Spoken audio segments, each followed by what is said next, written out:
Si je devais partir sur une île déserte et n'emporter qu'une seule chose, ce serait mon journal. J'ai commencé à écrire dans un journal il y a maintenant 21 ans. Mais attends, pourquoi quelqu'un passerait 21 ans à écrire juste pour soi? Est-ce que c'était une perte de temps? Non, pas du tout, et je vais t'expliquer pourquoi dans cette vidéo. 21 ans d'idées, de pensées, de souvenirs, de rêves. 21 ans de moi sur du papier. Et des carnets, j'en ai caché un peu partout. Il y en a certains qui sont soigneusement rangés et il y en a d'autres, franchement, ils sont toujours chez mes parents et j'ai toujours peur qu'ils tombent dessus et qu'ils se disent « Waouh, notre fille a vraiment beaucoup de pensées bizarres ». Alors pourquoi j'écris encore après tout ce temps? Parce que si tu savais à quel point tenir un journal peut transformer ta vie, tu commencerais aujourd'hui. En fait, le journaling, c'est pas juste écrire son quotidien.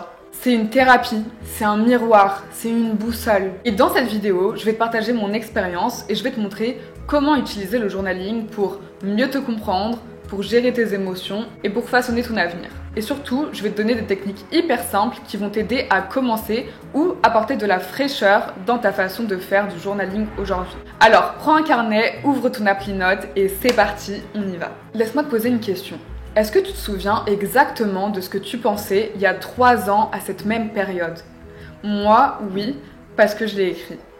Et c'est là toute la magie du journaling. Tu peux revivre tes souvenirs, tes émotions, ton état d'esprit. Tu peux voir ton évolution et prendre du recul sur ta vie. Tu peux clarifier tes pensées au lieu de les laisser tourner en boucle dans ta tête. Et petit fun fact d'ailleurs, il y a une étude qui a prouvé que l'écriture permet de mieux gérer le stress et de prendre de meilleures décisions. Donc si tu hésites encore à commencer, sache que c'est un des outils self-care les plus sous-estimés qu'il existe.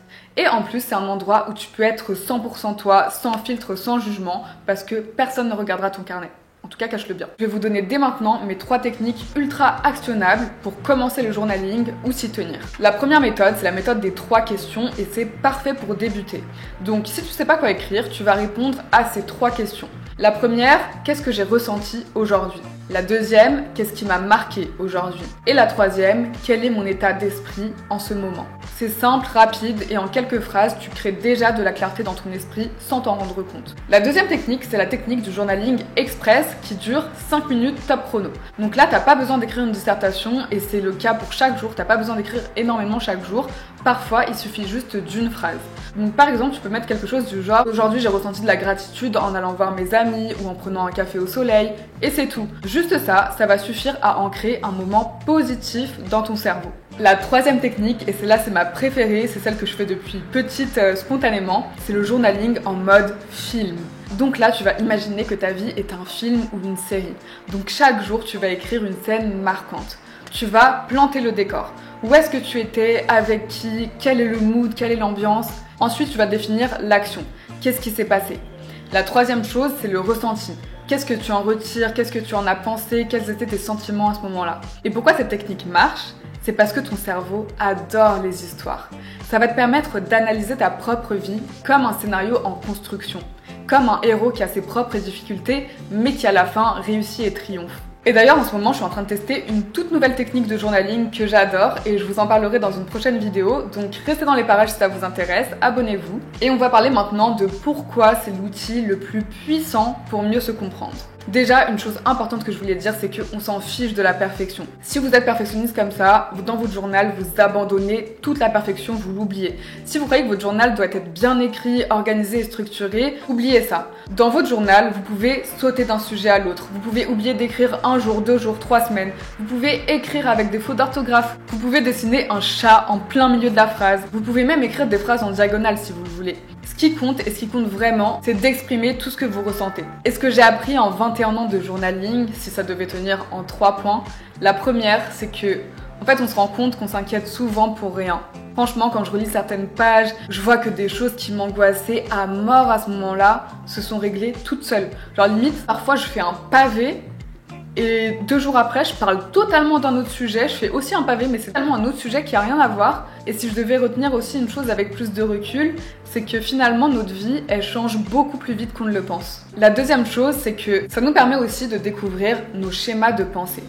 vous allez voir que certaines émotions reviennent souvent. Et ça, c'est hyper révélateur. Par exemple, j'ai remarqué que j'avais du mal à trouver le juste milieu. Soit j'étais hyper heureuse, soit j'étais hyper triste. Et je sais que j'étais dans un stade de ma vie où il fallait que je trouve un équilibre et une façon de gérer mes émotions. La troisième chose, et celle à laquelle j'aurais jamais pensé, c'est que finalement, c'est une machine à manifester. En fait, les rêves que vous allez écrire, même légèrement, même sans intention derrière, juste comme ça, vous allez voir qu'ils vont devenir de plus en plus concrets et que sans vous en rendre compte, vous allez prendre des décisions dans votre vie qui vont vous en rapprocher. Et je suis sûre qu'un jour, tu reliras ce que tu as écrit aujourd'hui et tu comprendras des choses sur toi-même que pour l'instant, tu ne peux pas voir. Mais la seule façon de le découvrir, c'est d'écrire. En fait, je crois que si je veux amener mon journal et mon stylo sur une île déserte, c'est parce que tant que je peux écrire, je peux penser. Et tant que je peux penser, je suis jamais vraiment seule. Finalement, quand j'écris, c'est comme si je matérialisais la relation que j'ai avec moi-même. Donc si tu veux essayer, commence ce soir. T'as pas besoin d'un setup particulier, tu peux créer une ambiance un peu romancer sa vie avec une petite bougie, avec une playlist que t'aimes bien. Mais t'as pas besoin de tout ça, tu peux juste prendre ton carnet et noter une seule phrase. Noter juste ce que tu ressens sur le moment. Est-ce que t'es heureux, est-ce que t'es triste, est-ce que tu ressens rien? Tu peux noter tout ça, tu peux même noter j'ai envie de rien écrire. Mais te censure pas et tu vas voir, tu peux te surprendre. Moi aussi, ce qui m'a surpris, c'est que parfois, j'ouvrais mon journal intime sans intention particulière, j'avais rien à écrire, je commençais une phrase et finalement j'en écrivais 3, 4, 5 et je me rendais compte que, en fait, j'avais tellement de choses en tête et je m'en rendais même pas compte. Et vous savez que quand vous couchez une pensée sur le papier, au moins elle est plus dans votre tête, elle est sur le papier et vous vous en débarrassez. C'est une façon de confronter ces pensées et de les affronter, d'affronter les difficultés et d'apprécier aussi les beaux moments de la vie. Et parfois j'ai résolu des problèmes que je pensais qu'ils n'existaient même pas grâce à l'écriture. En écrivant, j'ai réalisé qu'il y a certaines choses qui me plaisaient pas et en écrivant, j'ai aussi trouvé des solutions à ces choses qui n'allaient pas. Mais si j'avais pas l'écriture, j'aurais jamais eu conscience des problèmes et qui sait là où j'en serais aujourd'hui parce que ces problèmes se seraient accumulés. Peut-être que là je serais en train de péter un câble. Donc c'est franchement une trop bonne thérapie. Parce que parfois on a juste besoin d'une oreille et cette oreille c'est la nôtre. On a juste besoin de s'écouter et d'écouter notre intuition.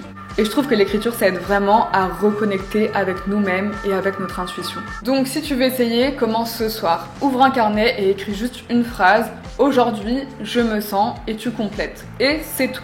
Fais-le pendant une semaine et vois déjà ce que ça change dans ta vie. Et avant de partir, j'aimerais que tu me dises en commentaire si toi aussi tu as déjà tenu un journal. Si oui, qu'est-ce que ça t'a apporté? Et sinon, est-ce que tu veux te lancer dans l'aventure? Et si cette vidéo t'a donné envie d'écrire, alors merci. Merci de l'avoir regardée et je te dis à très bientôt dans une nouvelle vidéo.